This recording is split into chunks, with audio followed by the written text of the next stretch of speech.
Could it be possible Rodgers is the quarterback of the first non-playoff team for Mike Tomlin in quite some time? Is he the first quarterback sub 500 record for Mike Tomlin?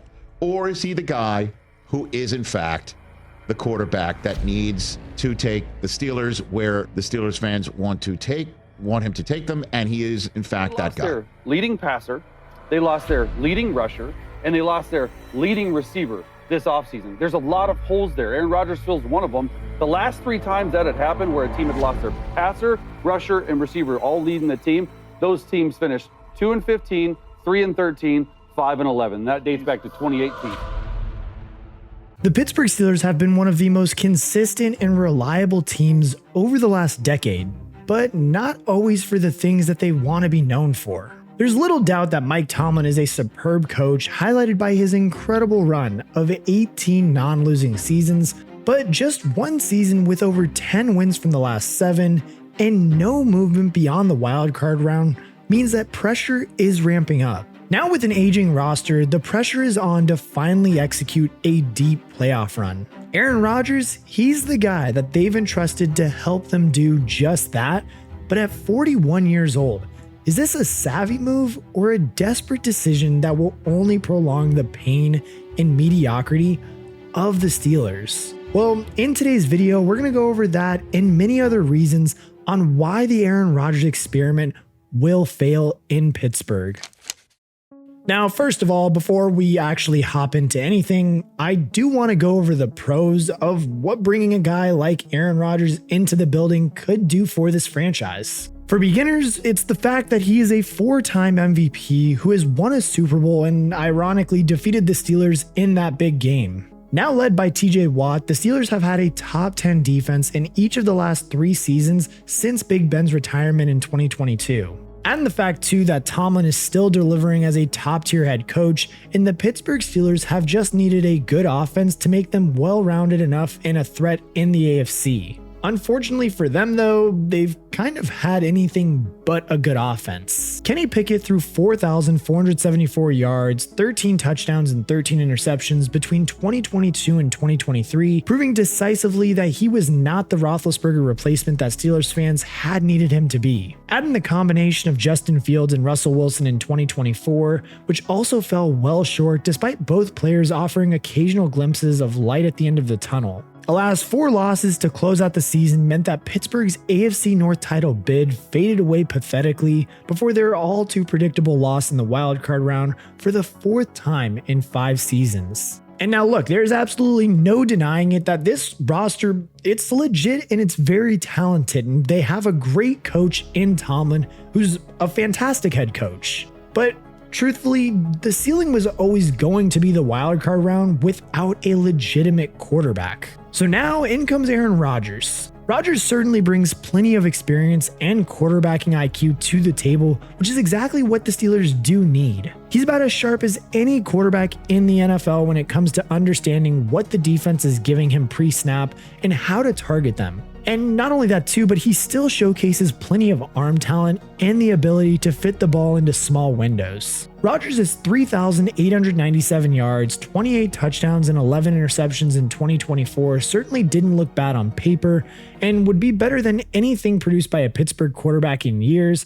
But there's more to quarterback play than just yards and touchdowns. And we are going to jump into what I think is just the biggest weakness for having Rodgers as a quarterback. But before we jump into that, we also need to just talk about the incredibly important just lack of skill set, or I should say just the lack of having leadership as a quarterback for him. Like on that front alone, we've seen several different just red flags of that on display over the last few seasons. Just like the Steelers in 2025, the New York Jets had a beastly defense and some exciting weapons on offense, believing that they just needed that talented quarterback to get them over the line. And well, in short, the Jets, just like the Steelers, believe that Aaron Rodgers was that missing piece that they needed to get them over the line. Rodgers, of course, did have the infamous Achilles tear 4 snaps into the 2023 season, which meant that the year was pretty much a write-off, and the rest of his tenure as a Jet was far from positive. He made all the wrong headlines when missing a mandatory minicamp ahead of the 2024 season,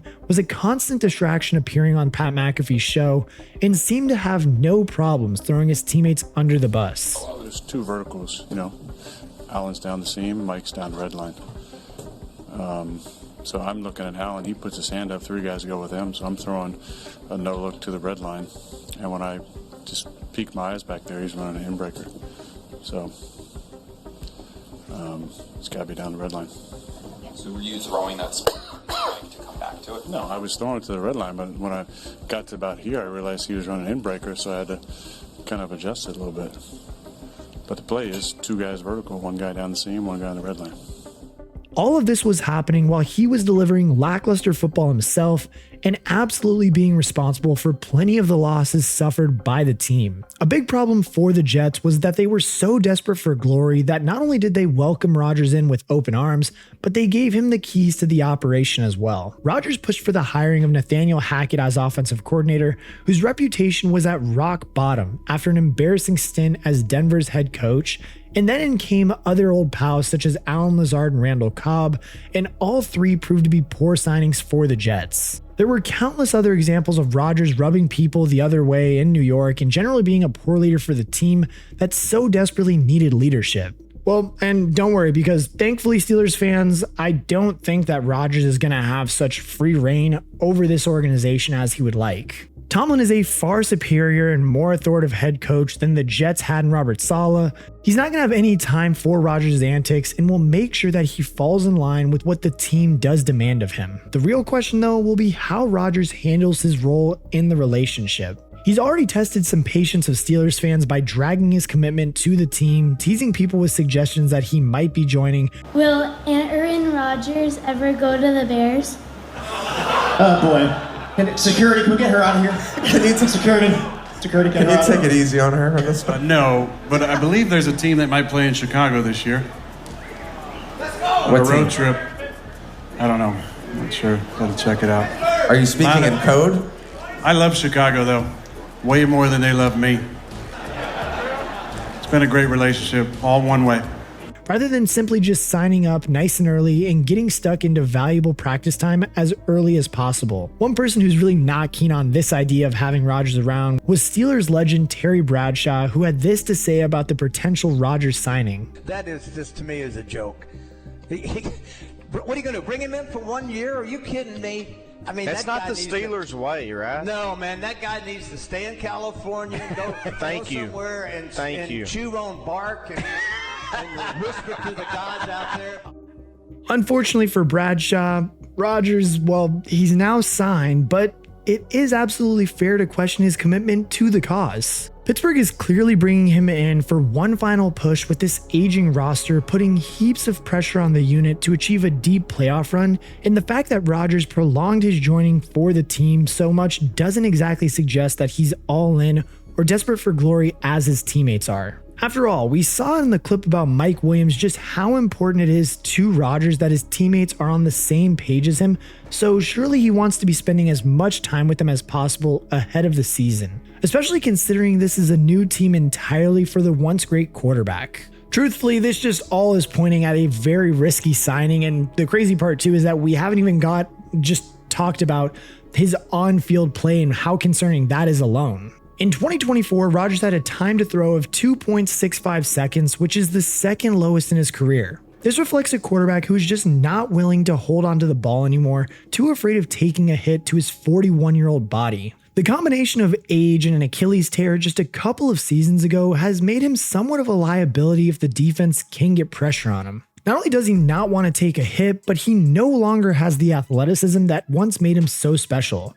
Don't expect to see him evading pressure or making throws on the move anytime soon, and it explains why Rodgers is so eager to get the ball out so quick, and has contributed to another concerning stat. The 7.3 average depth of target that Rodgers threw in 2024 was tied for his career low. His strategy to avoid hits in New York was to simply get the ball out as quickly as possible. That probably doesn't fill Steelers fans with much confidence, considering it will likely take much more than that to down the other elite quarterbacks and defenses in the AFC, most notably in Kansas City, Baltimore, and Buffalo. And well, that brings us to our next concerning thing with Aaron Rodgers. And it's the fact that, well, is his quick passing and just kind of, pressure fearing Aaron Rodgers, is that going to match up well with Arthur Smith's just run heavy and just under center play action scheme that he has? Is that going to match up well? As mentioned earlier, Rodgers' one remaining genuine superpower is his ability to decipher a defense pre-snap. He loves to play out of the shotgun for that reason, so he can survey the field, manipulate the defense, and find his weakness to target. He's often been reluctant to turn his back to the defense, which he will be asked to do a hell of a lot within Arthur Smith's offense in Pittsburgh. The reason Smith does do this too is because he likes to ask the running backs to do a lot of the heavy lifting. Under Smith, Pittsburgh had the 4th most rushing attempts in the NFL in 2024, and when he was in Atlanta, they led the league in rush attempts in 2022 and 3rd in 2023. Meanwhile, in New York, in an offense that we all know was essentially being coordinated by Rodgers himself, the Jets ranked dead last with 363 rushing attempts, which is a whopping 170 rush attempts fewer than what Smith's Steelers had. Admittedly, this was also influenced by New York's woeful efficiency on the ground, but it also reflects Aaron Rodgers' preferred approach to offensive football, which is based around him spreading the field and passing at a high volume. Now at 41 years old too, a run-heavy approach probably does make sense for Rodgers, who could surely do even more damage against a defense having to stack the box, but we know that he likes to do things his way. So now the question does remain, is Rodgers really going to slip seamlessly into a run-heavy under-center offense and do things the Steeler way? And well, maybe he will, but Steeler fans are surely worried about the subtle digs at Arthur Smith being shared with a cheeky grin on the Pat McAfee show, or whatever platform Rodgers decides to use to share his thoughts. But on a more positive note, let's look at the offensive weapons that Rodgers does have at his disposal in 2025. As we all know, the team's other high-profile move this offseason was to bring in big wideout DK Metcalf via a trade from the Seahawks, which this essentially spelled the end of George Pickens' time in Pittsburgh, who was traded to the Cowboys shortly thereafter. Metcalf is a size and speed machine, but is coming off a 992-yard season in which he wasn't always on the same page as his quarterback Geno Smith. He has surpassed the 1,000-yard mark in 3 of his 6 seasons in the NFL, which tells the story of a dangerous wide receiver who hasn't quite been able to take the next step into the superstar club. There's no denying that he is a quality wideout, but one who does have some flaws in his game, most notably some sloppiness in his route running. That could very well be a recipe for disaster when working with a quarterback who is as meticulous and demanding as Aaron Rodgers is too. Both Metcalf and Rodgers have volatile personalities, and we've even seen DK explode on the field many times, and Rodgers is more than happy to hint at his frustrations at teammates in the media. Their personality pairing, along with Metcalf's desire to work downfield and Rodgers' desire to get the ball out quickly, could prove difficult at times. And trust me, a troubled Metcalf-Rodgers partnership would be far from ideal for the Steelers, as the receiver room behind DK doesn't exactly hit at any fireworks. 33-year-old Robert Woods is currently pegged to be a starter alongside Calvin Austin III on 3 receiver sets, and behind them you have Scotty Miller, Ben Skornowski, and sophomore Roman Wilson, who is by far the most intriguing of the supporting cast. The bottom line pretty much that is, if DK Metcalf goes down with an injury,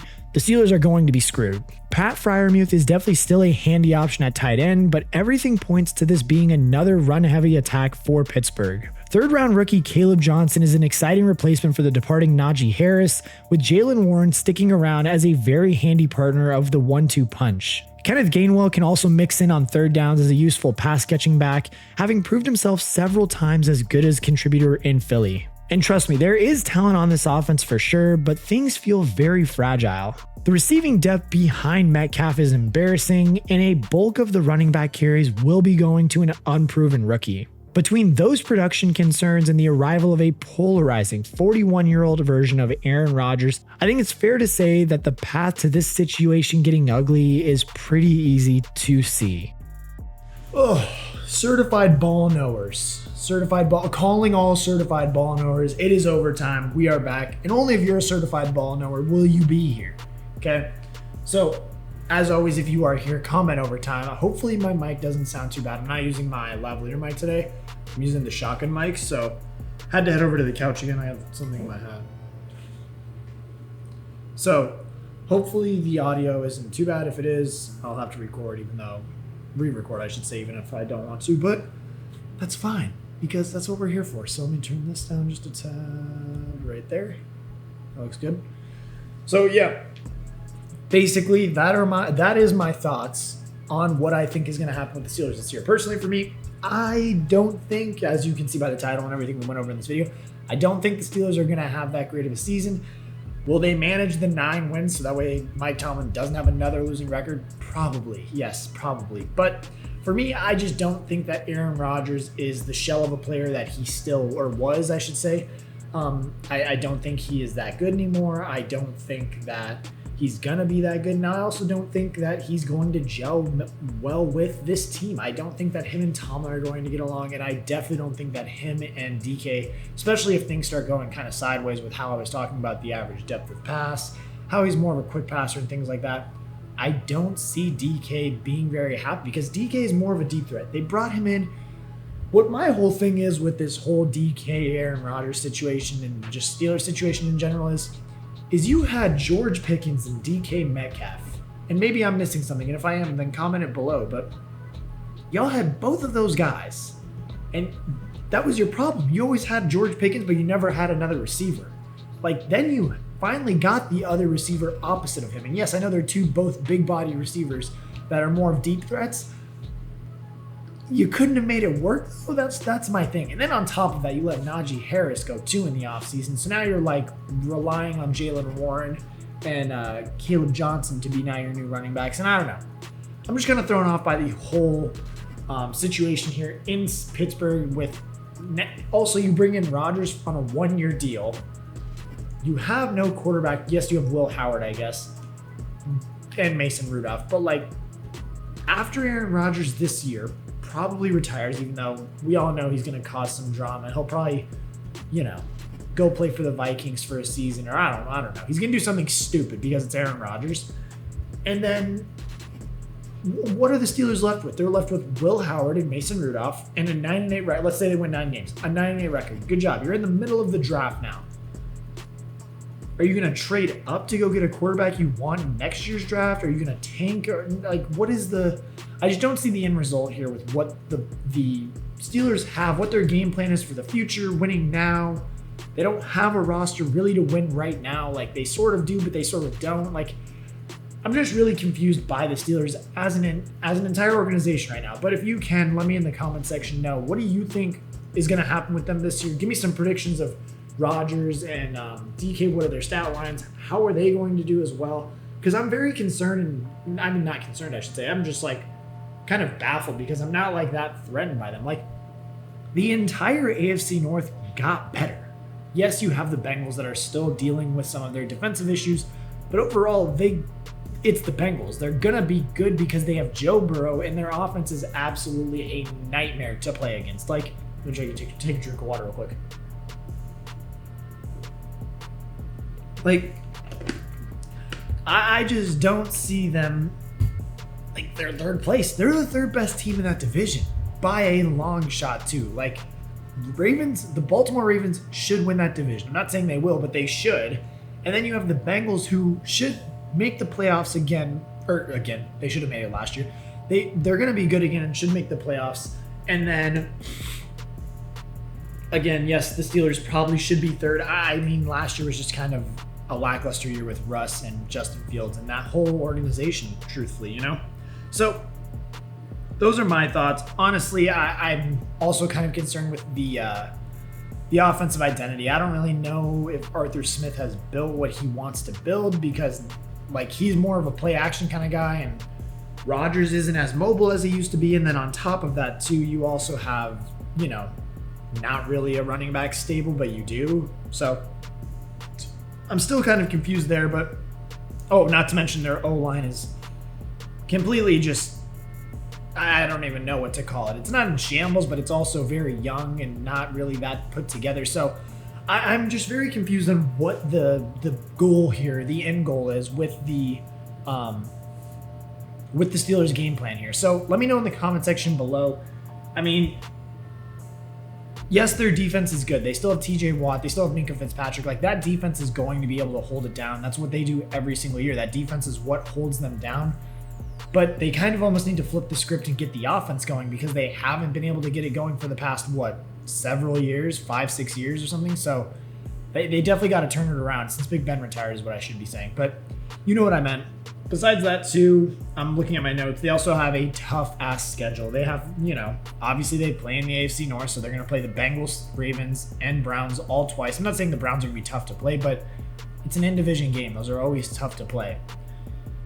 Then you also have to play the Cowboys, Chiefs, and the Eagles, too, which, if they don't come out the gate hot, it could quickly snowball into a very, very long year for Steelers fans and just for the Steelers organization in general. I'm more concerned about that. And I, again, appreciate it if you're here talking about this. Again, let me know as we end it right now. Let me know what you guys think is going to be the Steelers' record. Give me some predictions for A-Rod and DK Metcalf. I'm very interested to watch this team, but I'm also kind of hoping that the Aaron Rodgers and Mike Tomlin thing does go up in flames because I just don't see them working out. But who knows? I was wrong about Jaden Daniels last year, so maybe I'll be wrong about the Steelers this year. So let me know in the comment section what you guys think. And as always, say it with me, everybody.